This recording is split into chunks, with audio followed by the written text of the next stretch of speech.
자, 저번 주 말씀을 기억하십니까? 뭐가 기억이 나실까요? 그렇죠. 땅에 대한 그림들이 아마 그려지실 겁니다. 밭의 비유였어요. 그래서 길가, 그리고 돌밭, 가시덤불이 가득한 땅이었고요. 마지막에 좋은 땅이었습니다. 자, 왜 이 비유를 하시냐면 서기관과 바리새인들, 그 유대인들의 질문이 있는 거예요. 표적을 구하고 하늘에서 좋은 것을 주시면, 기적을 주시고 우리에게 능력을 주시면 어때요? 우리가 많은 열매를 거둘 거라고, 우리가 이 땅에서 잘 살 거라고 하나님의 백성으로 그들이 이야기를 하는 거예요. 자, 근데 예수님의 말씀이 뭐냐 하면 이 비유를 통해서 아무리 하늘에서 좋은 것을 주어도, 기적을 베풀고 은혜를 주어도 뭐냐 하면 결론은 안 된다는 거예요. 왜 안 되냐 하면 농부의 문제도 아니고 좋은 씨앗의 문제도 아니에요. 문제는 땅의 문제였습니다. 하나님이 아무리 너희에게 좋은 것을 주셔도 결국 땅의 문제, 너희가 바뀌지 않으면 열매를 거둘 수가 없다라는 겁니다. 그래서 열매를 맺을 수 있는 좋은 땅으로 너희를 바꾸기 위해서 예수님이 오셨다라는 거예요. 너희는 자꾸 메시아에게 뭘 요구하냐면 정치적인 거죠. 이 땅을 정복하고 이스라엘을 다시 위대한 나라로 세우고 너희들이 원하는 것들을, 필요를 채워주는 것을 원하는데 나는 그것을 위해 온 게 아니라는 거예요. 너희로 하여금 열매 맺기 위한 땅, 열매를 기대할 수 있는 곳, 십자가의 보혈로 말미암아 그렇게 바꾸시겠다라는 말씀인 겁니다. 길과 돌밭과 가시덤불은 결국 예수 그리스도를 만나기 이전 우리의 모습이에요. 그런데 이제 우리는 모두 어떻게 해요? 예수 그리스도를 우리가 만남으로 말미암아 다 좋은 땅으로 바뀌었다라는 거예요. 우리는 이 과정이 아니에요. 우리는 돌가에서 가시덤불 땅이니까 내가 그 고민할 필요가 없어요. 왜냐하면 우리는 무조건 다 좋은 땅이 되었기 때문에 그렇습니다. 믿으시죠? 그래서 어떻게 하냐면 우리는 이제 열매를 거둘 수 있게 된 거예요. 물론 차이가 있어요. 어떤 사람은 1.5배, 어떤 사람은 2배 그렇게 될지는 모르겠지만 어쨌든 우리는 다 열매를 이제 거두게 되었다라는 겁니다. 그럼 이제 중요한 건 뭐냐면 이 좋은 땅에 우리는 무엇을 심으려 하고 무엇을 뿌리 내리려 하겠냐라는 거예요. 어떤 열매를 우리가 거두려고 열심히 우리가 살아가냐라는 겁니다.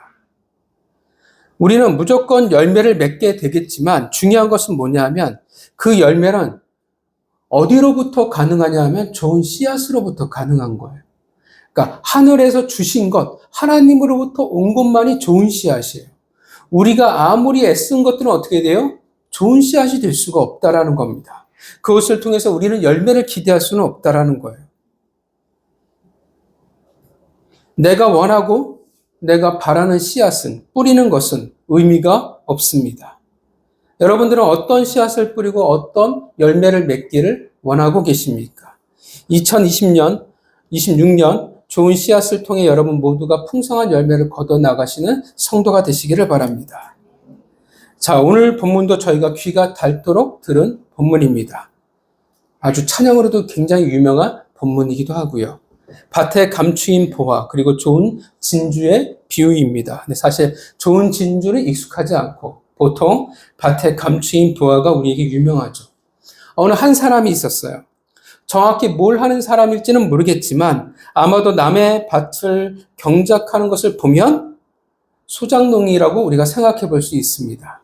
그 말은 그는 가난한 사람이에요. 자기 밭이 없으니까. 남의 밭에서 일을 하는 사람이었습니다. 그런데 그가 밭에서 일을 하다 놀라운 발견을 하게 되죠. 바로 밭에 감추인 보화가 있다라는 사실을 그가 발견했습니다.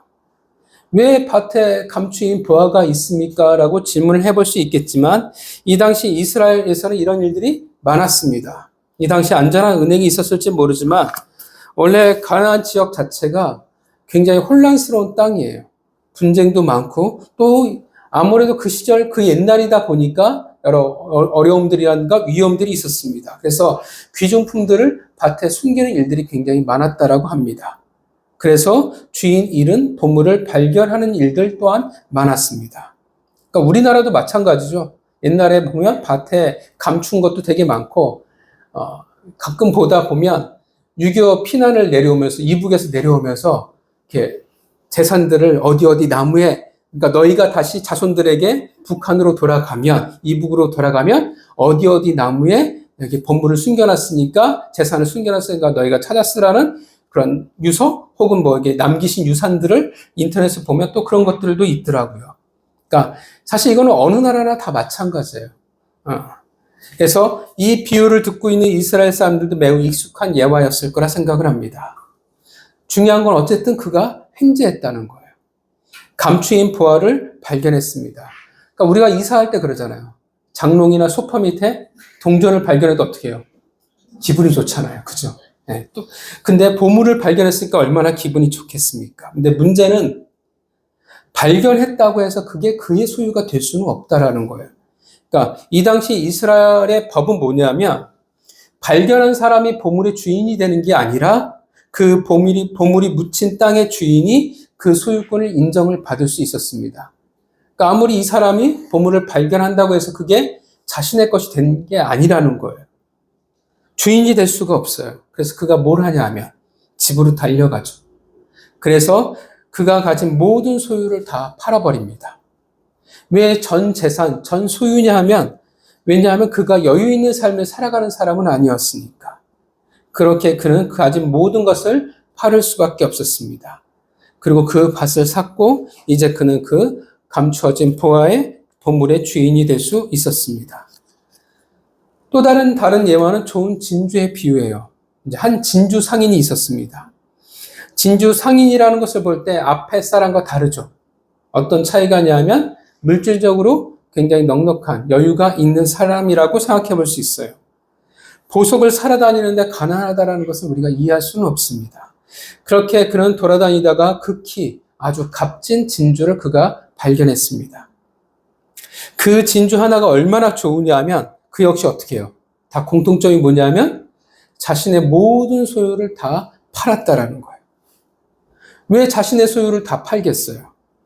왜냐하면 그 진주 하나가 자신이 가진 모든 소유보다 어떻게 해요? 더 가치가 있기 때문에, 값진 것이기 때문에 그렇습니다. 자, 이것이 오늘 본문의 내용이에요. 자, 오늘 본문은 그렇다면 우리에게 뭘 이야기해 주고 있을까요? 이 13장에 나오는 비유는 자, 어디에 우리가 초점을 잡고 있냐면 목적이 천국에 대해서 이야기를 하고 있는 본문입니다. 그러니까 모든 비유가 다 뭘 이야기하냐 하면 천국에 대해서 이야기하는 거예요. 메시아의 나라, 그 하나님의 나라를 지금 이스라엘 백성들과 우리들에게 지금 소개하고 있다라는 겁니다. 자, 왜 소개해주고 왜 가르쳐주고 있냐면 이스라엘 백성들이 지금 착각하고 있어요. 하나님의 나라에 대해서. 잘못된 이해를 가지고 있으니까 예수님을 받아들일 수가 없어요. 근데 이것도 마찬가지예요. 우리도 동일한 착각을 해요. 우리가 천국하면 뭘 생각해요? 우리가 천국하면 우리는 파라다이스를 생각해요. 내 마음대로 병들지 않고 너무나 신나게 재밌게 우리가 살아가는 것만을 우리가 꿈꾸고요. 또 천국하면 내가 죽어서 가는 그런 나라라고 우리가 생각을 합니다. 그래서 우리가 자꾸 착각을 해요. 오늘 하루를 살아가는 이 자리, 하나님의 통치 가운데 살아가는 것이 하나님의 나라라는 것을 알지 못하고 그러기 때문에 우리가 자기 멋대로 우리가 살아간다라는 것입니다. 성경에서 나오는 천국은 단지 파라다이스의 개념이 아니에요. 특히 마태복음에서 나오는 천국은 파라다이스의 개념이 없어요. 다 뭐냐면 통치예요. 그래서 죽어서 가는 나라가 아니라 하나님의 통치 가운데 살아가는 것을 다 천국이라고 얘기해요. 그러면 그 천국은 오늘 우리가 이 자리에 있는 것도 어떻게 해요? 천국이에요. 왜냐하면 하나님의 통치 가운데 있으니까. 내가 삶의 현장에 있는 것도 뭐라고 이야기하냐면 내가 하나님의 통치 가운데 살아가고 있다면 다 천국이라고 이야기하는 거예요. 근데 우리는 자꾸 천국 티켓, 파라다이스의 정도의 개념, 파라다이스의 개념은 되게 저급한 개념이거든요. 우리 자꾸 그런 개념으로 우리가 받아들인다는 것입니다. 그런 잘못된 신앙, 잘못된 천국을 우리가 기대하며 살아갑니다. 천국 티켓이니까 어떻게 해요?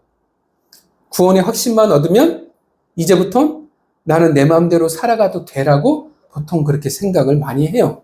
왜냐하면 이미 천국 티켓을 확보했으니까. 내가 그 죽어서 가는 천국만을 생각하니까. 그런 오해들이 쌓인다라는 것입니다. 그래서 예수님은 지금 비유로 천국을 가르쳐 주시는 거예요. 하나님의 나라란 이런 거야. 가라지의 비유도 마찬가지잖아요. 하나님의 나라에 대한 이야기인데 뭘 이야기해요? 하나님의 나라인데 가라지가 그곳에 있어라고 말한다라는 거예요. 말이 성립이 안 되잖아요. 우리가 죽어서 가는 천국이라고 이야기하면.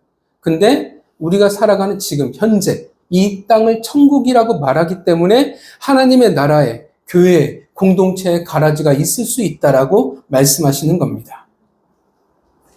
자, 그렇다면 오늘 본문 천국은 하나님의 나라는 뭐라고 표현하시냐면 밭에 감추인 보화와 좋은 진주라고 지금 말씀하고 계시는 겁니다. 두 비유를 통해 하나님의 나라를 소개해주고 있는 거예요. 그렇다면 오늘 본문은 하나님의 나라의 어떠한 면을 우리에게 이야기해주고 있을까요? 여러분, 오늘 본문이 하나님의 나라의 어떤 면을 지금 강조하고 있을까요? 어떤 면을 강조하고 있을까요? 하나님의 나라, 천국의 가치에 대해서 이야기하고 있는 거예요. 하나님의 나라는 어떤 곳이라고 이야기해요? 우리가 가진 모든 것을 어떻게 해요? 맞바꿔도 훨씬 더 값진 곳이 어디예요? 하나님의 나라, 천국이라는 거예요. 근데 여러분 생각을 잘 붙드셔야 돼요. 우리가 죽어서 가는 그 천국을 말하는 게 아니에요. 이 땅, 우리가 하나님의 나라의 공동체가 되는 것, 하나님의 백성이 되는 것, 하나님의 법에 따라 살아가는 것이 얼마나 가치가 있냐면 우리가 가진 모든 것을 맞바꿔도 그것이 훨씬 더 값지다라고 예수님이 지금 설명하고 계신다라는 것입니다. 믿으시죠? 자, 그렇다면 천국은 하나님의 나라는 어떤 가치를 가지고 있을까요? 자신의 모든 소유를 팔 만큼의 가치가 있습니다. 두 비유의 공통점이 뭐냐 하면 가난하거나 부유하거나 상관이 없어요. 가난하거나 부유하거나 다 상관없이 그들의 소유를 어떻게 몽땅 다 팔아버렸어요. 그들이 가진 모든 것을 팔아서 어떡합니까? 그 보화와 단 하나의 진주를 얻었다라는 겁니다. 그렇게 볼 때 어떤 것이 더 가치 있다고 지금 이야기하고 있습니까? 내가 가진 소유보다도 보화와 진주가 훨씬 더 가치가 있다라고 이야기하고 있는 거예요. 자, 그렇다면 오늘 본문이 바꿔 이렇게 질문을 던져본다면 이렇게 질문을 해볼 수 있을 것 같아요. 여러분, 어떤 자가 천국을 소유할 수 있을까요? 어떤 자가 그 천국을 하나님의 나라를 누리며 살아갈까요? 보물을 발견한 자일까요? 좋은 진주를 찾은 자일까요? 어떨까요? 누가 할까요? 그쵸. 발견한 거는 천국을 소유하는 것과 전혀 상관이 없어요. 보고서 가슴은 두근거렸겠죠. 와, 내가 대단한 것을 발견했어. 진리를 발견했어. 대단한 은혜야라고 생각할지 모르지만 발견한 거는 그 은혜를 소유하는 것, 천국을 소유하는 것과 상관이 없다라는 거예요. 왜냐하면 소유하는 것은 뭐가 필요해요? 내 전 모든 것을 맞바꿀 때 어떻게 해요? 그 천국이 내 것이 되기 때문에 그렇습니다. 우리가 착각하는 거예요. 우리가 발견한으로 소유한다는 거 자꾸 착각을 해요. 내가 좋은 말씀을 들으면, 내가 대단한 것을 발견하면, 혹은 경험하면 내가 하나님의 것을 소유한다라고 착각을 해요. 근데 성경은 뭐라고 얘기해요? 아니라는 겁니다. 어떻게 해야 소유합니까? 본문을 보면 우리가 가진 모든 소유를 맞바꿔야 가능하다라는 겁니다. 그렇다면 내가 가진 모든 소유와 맞바꾼다라는 게 무엇을 의미할까요? 내가 가진 전 재산을 헌금하라는 것은 아닐 거 아니에요. 그럼 뭘까요? 우리에게 가진 가장 중요한 재산이라는 게 뭘까요? 뭘까요? 되게 많이 떠오르는 건 뭐가 있을 거예요. 뭐가 신앙의 가장 치열한 싸움인지 우리가 생각해 보면 돼요. 여러분, 우리가 신앙생활하면서 뭐가 가장 치열한 싸움이 되어질까요? 그쵸? 나, 주인, 주권의 문제예요. 누가 나의 주인이 될 거냐. 이게 신앙이 우리의 가장 치열한 싸움이거든요. 이게 성화의 단계예요. 누가 주인이 될 거냐? 누가 내 인생의 드라이브를 누구에게 맡길 거냐의 싸움이 우리의 신앙의 싸움이고 그걸 성화라고 얘기해요. 그럼 우리에게 가장 중요한 재산은 뭐냐면 가장 우리에게 인생의 값지다라고 생각하는 걸 우리가 뭐라고 생각하냐면 결국 나예요. 누가 나의 주인이 될 것이냐. 그렇다면 천국을 소유하기 위해서는 그 값진 것을 내가 소유하고 누리기 위해서는 우리에게 뭐가 필요하냐면 나의 나됨을 내려놓을 수 있어야 돼. 나의 주권을 어떻게 해요? 누구에게 드려야 돼요? 하나님에게 드려야 돼요. 내가 왕이 아니라 누가 왕이 되어야 돼요? 하나님이 왕이 돼요. 여러분, 사무엘의 그 싸움이 뭡니까? 사무엘서에서 뭘 보여줘요? 수많은 왕들이 세워지잖아요. 결국 뭘 보여주냐면 누가 진짜 왕이냐예요. 누가 진짜 왕이냐에 따라서 인생이 달라지기 시작해요. 나라의 운명이 바뀌어요. 우리도 똑같다라는 거예요. 누가 왕이냐에 따라서 어떻게 해요? 우리의 삶이 달라지는 거예요. 마태복음 16장 24절, 마가복음 8장 34절, 누가복음 9장 23절에 이렇게 말합니다. 아무든지 나를 따라오려거든 자기를 부인하고 자기 십자가를 지고 나를 따를 것이니라. 자기를 부인해야 돼요. 자기 십자가를 져야 된다라는 거예요. 십자가를 진다라는 의미가 뭡니까? 무거운 짐, 하나님의 사명을 지고 가라는 뜻이 아니라 어떻게 해야 돼요? 다 죽어야 된다는 뜻이에요. 내가 십자가에 못 박혀 죽어야 된다라는 거예요. 천국을 소유하기 위해서는 하나님의 나라의 것을 내가 소유하고 하나님의 은혜를 내가 가지기 위해서는 소유하기 위해서는 내 인생의 가장 값진 것을 바꾸는 거예요. 나의 나됨을, 나의 주권을 내려놓을 수 있어야 한다는 겁니다. 근데 이 주권을 내려놓는 게 얼마나 힘든지 우리가 경험하잖아요. 잘 안 돼요. 내 인생의 위기가 순간이 되면 어떻게 해요? 기껏 그때서야 하나님을 우리가 떠올리게 될 때가 너무나 많아요. 근데 사실 인생의 위기에서도 여전히 자신이 운전대를 잡으려고 하는 것들이 훨씬 더 많습니다. 그래서 하나님은 우리를 갈급하게 하실 때가 있어요. 이 하나님의 것이 얼마나 가치가 있는 것인지 인생의 수많은 시간들을 통해서 깨닫게 하실 때가 있다라는 것입니다. 왜냐하면 그러한 사람들이 천국을 하나님의 나라를 소유하며 누릴 수 있기 때문에 그렇습니다. 적어도 그 욕심을 가지고 살아갈 수 있기 때문에 그렇습니다. 그 열정을 가진 자가 누구냐면 대표적으로 야곱이었어요. 물론 야곱은 하나님에 대한 되게 잘못된 지식을 가지고 있었어요. 그는 잘못된 방법으로 자신의 꿈을 이루려고 했어요. 그래서 벌을 받잖아요. 그 대가를 치르는데 그 대가는 결국 가나안 땅을 떠나는 것이었습니다. 그리고 야곱보다 훨씬 더 잔대가리가 더 세고 더 악한 삼촌 라반의 집에서 살아가게끔 하셨습니다. 잘못된 인생의 선택은 그래서 대가를 치르게 돼 있는 거예요. 그래도 하나님이 야곱에게 주목하신 건 뭡니까? 그에게 주목한 건 뭐냐면 그래도 하나님의 것에 대한 욕심이에요. 갈망이라는 게 있었어요. 어떻게 하면 하나님의 축복을, 하나님의 것을 내가 누릴 수 있을까라는 것을 그가 고민하며 살아갔다라는 거예요. 그게 인생의 목적이었어요. 적어도 뭘 알았냐면 하나님의 나라의 가치를 알았어요. 하나님의 축복이 정말 중요하다라는 것을 알았다라는 것입니다. 반면 그의 형 에서는 어땠습니까? 하나님의 것에 대한, 하나님에 대한 열정이 없었어요. 그가 가진 하나님의 축복, 하나님의 나라의 가치는 얼만큼이었냐면 팥죽 한 그릇만큼의 가치밖에 없었어요. 그래서 어떡합니까? 하나님이 주시는 것에 대해서 되게 가벼이 여겼어요. 가벼이 여기니까 그의 인생을, 나의 나됨을 하나님에게 맡길 수가 없어요. 왜냐하면 하나님에게 맡기지 않아도 나는 잘 나가거든요. 훌륭한 사냥꾼이거든요. 능력이 있고 힘이 있으니까. 그 보잘것 없는 것에 어떻게 자신의 인생을 맡길 수가 있었겠습니까? 아무리 보고 또 봐도 하나님의 것이라고 이야기하지만 팥죽 한 그릇의 가치밖에 가지지 못하는데 어떻게 그것을 위해서 살아갈 수가 있겠습니까? 그래서 결론은 어떻게 돼요? 아버지, 갑자기 기억이 안 난다. 이삭의 아들이었음에도 불구하고 그는 하나님의 족보에서 제외될 수밖에 없었습니다. 왜 제외됐어요? 그는 천국을 소유할 수 없는 자였기 때문에 그렇습니다.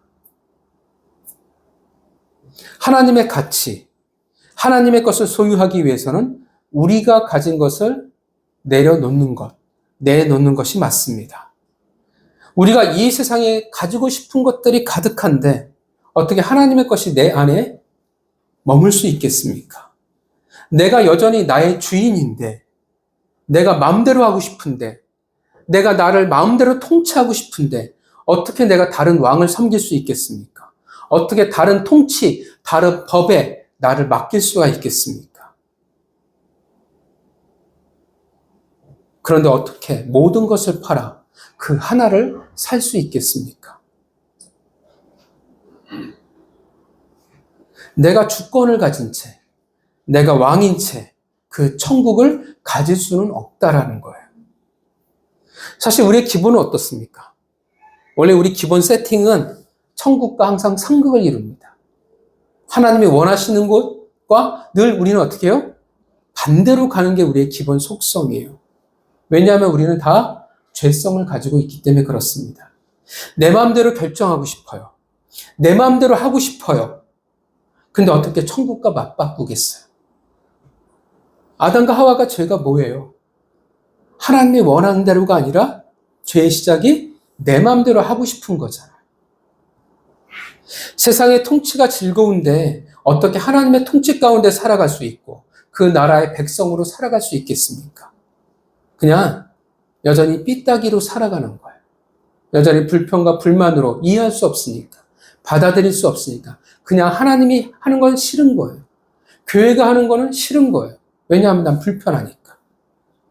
그렇게 살아가려 하는 사람들이 있어요. 여기에도 저기에도 사실 속하지 못하는 자들. 세상에 속한 것 같은데 세상에 속하지 않고, 하나님의 나라에 속한 것 같은데 하나님의 나라에 속하지도 않은 것 같고, 애매모호한 사람들. 그들이 누구냐면 고통받는 롯과 같은 겁니다. 결코 인생을 포기할 수 없게 하는 에서와 같은 거예요. 반면 야곱은 우리가 욕할 것은 너무나 많았지만 그러나 야곱은 중요한 것은 그의 인생을 걸었다라는 것입니다. 여러분은 어떠십니까? 하나님의 나라를 여러분 소유하기 위해서 여러분 인생을 거셨습니까? 자, 그런데 왜 우리가 천국을 잘 누리지 못하고 살아갈까요? 왜 우리가 하나님의 백성으로서 그 삶의 기쁨을 우리가 잘 누리지 못할까요? 왜냐하면 우리는 자꾸 발견하는 데 그치기 때문에 그래요. 발견하면 내가 나아가야 돼요. 발견하면 자꾸 내 것을 내려놓는 싸움이 있어야 돼요. 사실 내 것을 내려놓는다는 것이 한 번에 되진 않잖아요. 이게 성화의 과정이잖아요. 우리의 신앙의 싸움이에요. 그러면 내가 말씀을 통해서 하나님의 기도의 응답을 통해서 수많은 체험을 통해서 누군가의 고백을 통해서 내가 발견했어요. 그럼 어떻게 해야 돼요? 발견했는데 와 박수치고 좋아라 이게 아니라 한 걸음 나아가야 돼요. 나아가서 자꾸 내 것을 내려놔야 돼요. 내 것과 바꾸는 싸움이 우리에게 있어야 돼요. 근데 그렇게 하지 않아요. 왜 하지 않냐 하면 내 주권을 내려놓기 싫으니까. 내가 그냥 하나님을 체험한 거에서, 은혜를 들은 거에서, 말씀을 경험한 거에서, 훈련한 것에서, 배운 것으로 그냥 끝내버리려고 한다라는 것입니다. 예배 시간에 내가 은혜를 받았으면, 내가 하나님의 의지를 만났으면, 내가 하나님의 놀라운 은혜를 경험했으면, 자꾸 어떤 싸움이 있었냐면 내 의지를 꺾는 싸움이 있어야 돼요. 내 마음대로 하고 싶은 것들을 자꾸 내려놓는 것을 해봐야 돼요. 자꾸 내가 하나님이 원하시는 대로 삶의 방향을 내가 틀어봐 봐야 돼요. 내 것이 아니라 하나님에게 나를 맡겨봐야 돼요. 자꾸 하나님이 원하시는 것을 내가 해 나가 봐야 하는데 탄집해온 게 무슨 소용이 있겠습니까? 아무리 하나님이 수많은 은혜를 주어도 기도 응답을 해준다 해도 나를 건강케 만들어주고 나를 성공시켜주고 내 필요를 채운다 할지라도 내가 원하는 대로 여전히 하고 있다면 사실은 여전히 그는 천국을 소유할 수는 없다라는 거예요. 내가 하지 않는데 기꺼이 보화를 발견하는데 그쳐버렸다면, 내가 값진 진주 하나를 발견하는 것에 내가 머물러 버렸다면 무슨 의미가 있겠어요? 인생을 다 바꿔서라도 더 가치 있다라는 것을 내가 알면 뭐 하겠어요? 내가 은혜를 누리고 하나님에게 기회를 받았으면 그게 무슨 의미가 있겠어요? 모든 것을 바쳐서라도 그 기회와 그 가치를 차지해야 그게 진짜 의미가 있잖아요. 기회라는 것은 내가 잡아야 의미가 있지, 아무리 하나님이 기회를 우리에게 주셔도 내가 잡지 않으면 어떻게 해요? 아무 의미가 없어요. 휴지 조각에 지나지 않는다라는 것입니다. 세상에서 희미한 인생의 성공을 위해서라도 어떻게 해요? 사람들은 자신의 인생을 갈아 넣잖아요. 뭔가 보인다 싶으면 어떻게 해요? 투자하잖아요. 건강을 잃어서라도 인생을 갈아 넣어서라도 움켜잡으려고 하잖아요. 인생에 찬스가 왔다면 올인하잖아요. 빛을 져서라도 노른자 땅을 사려고 하잖아요. 정말 모든 소유를 팔아서라도 어떻게 해요? 잡으려고 하잖아요. 우리가 늘 꿈꾸잖아요. 과거로 돌아간다면. 20년 전으로 돌아간다면 뭘 하시겠습니까? 땅을 사시겠죠. 약간 이건 옛날 사람들이에요. 좀 더 젊은 사람들은 어떻게 하겠습니까? 코인이죠. 코인을 사놓겠죠. 비트코인을 사놨으면 지금, 그죠? 여기 다 갑부가 돼 있을 거 아니겠습니까? 다 올인할 거 아니에요. 20년 전에 돌아갔으면 어떻게 하겠어요? 집을 다 팔아서라도, 빚을 져서라도, 땡길 수 있는 거 다 땡겨서 하지 않겠습니까? 안 하실 건가요? 근데 중요한 거는 정작 하나님의 백성들은 하나님의 것들에 대해서, 하나님의 나라에 대해서 관심이 사실 없다라는 거예요. 왜 관심이 없냐 하면 그게 사실 나에게 큰 가치가 되지 않는다라고 생각하기 때문에 그렇습니다. 왜 하나님의 백성들이 오늘날 왜 교회가 이 모양 이 꼴이 되었냐 하면, 도대체 왜 하나님의 나라와 통치를 받으며 살아가고 있다라는 것이 왜 드러나지 않냐 하면, 왜 신앙에 우리가 뒤돌아볼 때 우리에게 보물과도 같은 것들이 없냐 하면 발견만 하기 때문에 그렇습니다. 소유하려고 애쓰지 않아요. 소유는 대가를 원하는 거예요. 내가 저것을 얻기 위해서는 내가 뭔가를 내놓는 거예요. 세상도 그렇잖아요. 하물며 실력을 쌓기 위해서는 어떻게 해요? 뭔가 대가를 지불을 해요. 하나님의 것을, 더 값진 것을 얻기 위해서 뭔가가 내 것을 내놓을 수 있어야 되는데, 나를 내놔야 되는데 그렇지 않다라는 것입니다. 왜냐하면 가치를 모르니까. 사실 감추인 보화가 대단하다라고 생각하지 않기 때문에 그래요. 그 값진 진주 하나가 나에게 그리 소중하다라고 생각하지 않기 때문에 그렇습니다. 그래서 인생을 걸지 않는 거예요. 왜 가치를 모를까요? 분명히 금은 보화잖아요. 값진 진주 하나잖아요. 근데 왜 가치를 모를까요? 그게 오늘 본문의 특징이에요. 여러분, 오늘 본문에 나오는 두 비유잖아요? 보물과 밭에 감추인 보화와 그 진주 하나의 차이가 뭘까요? 하나는 감춰져 있어요. 다른 하나는 드러나 있어요. 무엇을 말하냐 하면 보물은 감춰져 있기도 하다라는 거예요. 그 말은 당장 가치가 어떻게 해요? 드러나 보이지 않을 수 있다라는 거예요. 내가 원하는 방식, 내가 원하는 시간, 내가 원하는 모양의 보물이 아닐 수 있다라는 거예요. 우리가 생각하는 건 정말 보물이야 막 하고 뭐 보물 상자에 금은보화가 가득한 것처럼 가치가 펑하고 드러나야 되는데, 성경은 감추어진 가치라고 이야기하고 있다라는 겁니다. 그래서 싫어요. 왜냐하면 내가 기대하고 그렸던 모양과 다르기 때문에 그래요. 내가 생각했던 그 문보와는 파라다이스예요. 내가 원하는 보물은 내 삶이 전자동으로 내가 출세의 길이 확확 열려야 되고 내가 원하는 복들이 막 굴러와야 되는 거예요. 당장 현금으로 바꿀 수 있어야 돼요. 내 마음대로 내 인생을 누릴 수 있는 게 보물이라고 생각해요. 근데 감추인 보물이잖아요. 딱 봤더니 어떻게 해요? 전혀 그렇게 보이지 않을 수 있는 거예요. 저게 뭔데? 오히려 딱 봤더니 어떤 느낌이냐면 보물이라기보다는 와, 저걸 가지면 내 인생이 만만치 않겠는데? 라고 생각이 될 수도 있는 거예요. 내가 가치를 모르니까 어떻게 내가 가진 모든 소유를 팔 수가 있겠어요? 내려올 수 있겠냐라는 것입니다. 그래서 바리새인들이 이스라엘 백성들이 하나님의 나라를 소유할 수가 없는 겁니다. 예수님은 그들이 원하는 보물이 아니었거든요. 그들이 꿈꾸는 보물은 어때요? 정치적인 메시아의 보물인데 예수님은 그걸 안 해요. 감춰져 있는 거예요. 이것이 오늘날 많은 그리스도인들의 걸림돌이 되어버리고 말았습니다. 천국은 하나님의 나라는 만인을 위해서 준비하신 겁니다. 그런데도 만인의 것이 되지 못합니다. 그래서 많은 하나님의 백성들에게 여전히 천국이 없어요. 하나님의 통치가 없어요. 하나님의 은혜가 그들에게 없어요. 마치 소쿠리 같아요. 아무리 하나님이 갖다 부어주어도 어떻게 해요? 잠시 있는 것 같아요. 근데 곧 빠져 메말라져 간다라는 것입니다. 결국 뭘 말해주냐면 하나님의 것을 누리며 살아가지를 못해요. 하나님의 백성들이, 하나님의 자녀가.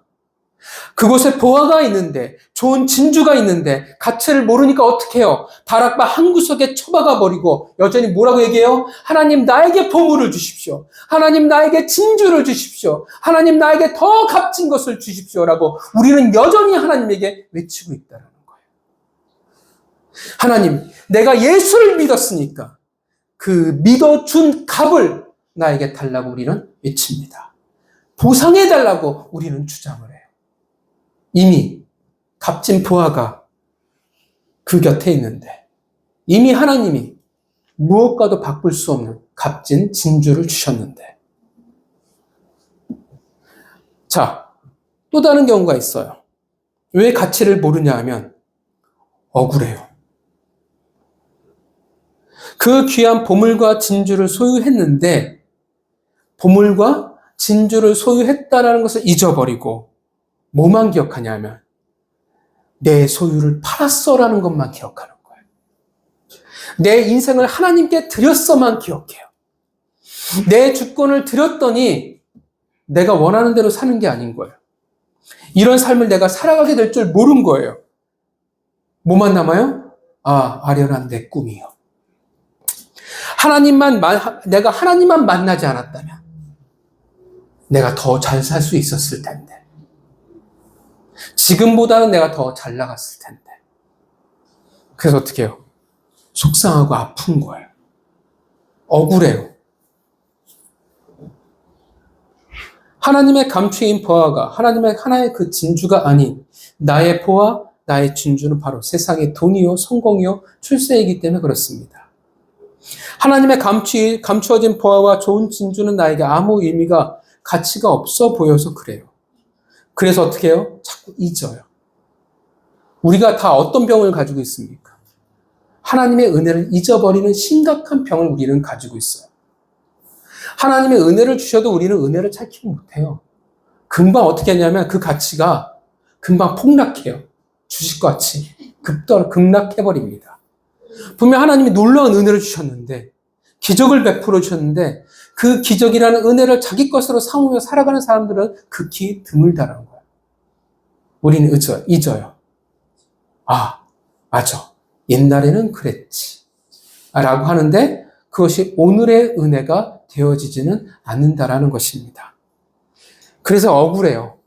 내가 하나님에게 드린 것, 내가 하나님을 위해서 내 인생의 시간을 쓴 것, 내가 헌신한 것만 억울해요. 하나님이 주신 것은 싹 나에게 이미 잊어버렸기 때문에. 그래서 누릴 수가 없다라는 겁니다. 성도 여러분, 여러분들에게 있어서 진정 보물과 진주는 뭐라고 생각을 하십니까? 여러분들은 밭에 감추인 보화를 찾으셨습니까? 그 좋은, 값진 그 진주 하나를 여러분들은 찾으셨습니까? 그럼 이제 중요한 게 뭡니까? 소유하고 계십니까? 그것을 누리며 살아가고 계십니까? 어떻게 해야 돼요? 나의 나됨을, 나의 소유를 내려놓으시길 바랍니다. 그 싸움을 시작하는 거예요. 평생 싸우겠지만 조금씩 나의 운전대를 하나님에게, 나의 왕에게 맡기는 겁니다. 그것이 나의 소유를 다 파는 것처럼 감추인 보화를, 극히 값진 진주를 우리는 그렇게 하나님의 나라를 얻어야 하는 것입니다. 누가복음 14장 33절에 이렇게 말합니다. 이와 같이 너희 중에 누구든지 자기의 모든 소유를 버리지 아니하면 능히 내 제자가 되지 못하리라. 안타깝게 이 구절을 이단들이 아주 잘 써먹습니다. 어디에 잘 써먹는지 아시죠? 너희들의 헌금, 너희들의 재산을 다 교회에 바쳐라고 아주 활용하는 구절이기도 합니다. 근데 중요한 거는 여러분, 버리지 않으면 우리는 제자가 될 수 없습니다. 우리는 사실 두 가지를 동시에 가질 수 없는 사람들입니다. 어떻게 해야 돼요? 두 가지를 다 가질 수 없으니까. 둘 중에 뭐가 더 가치가 있는지를 우리는 선택하게 되는 거예요. 그래서 우리가 무엇을 선택하냐, 그것을 보면 사실은 내가 어떤 가치관을 가지고 살아가는지를 우리는 보게 되는 겁니다. 늘 말하지만 우리가 입술로 하나님을 사랑합니다, 우리가 순종하겠습니다 떠들어대는 거는 사실 큰 의미가 없어요. 왜냐하면 삶에 내가 어떻게 살아가느냐가 훨씬 더 중요합니다. 그 가치를 아는 자가 감추인 보화와 값진 진주를 차지할 수 있게 될 겁니다. 가치를 아는 자가 그 모든 소유를 맞바꿀 수 있을 것입니다. 성도 여러분, 하나님의 나라가, 하나님의 것이 여러분들에게 정말 가치가 있다고 생각하십니까? 오늘날 정말 하나님을 믿는 사람들은 되게 많잖아요. 교회가 얼마나 많습니까? 말씀도 얼마나 쉽게 우리가 많이 들을 수 있는 시대를 살아가고 있는지 모릅니다. 아마도 이 세대만큼 어떻게 해요?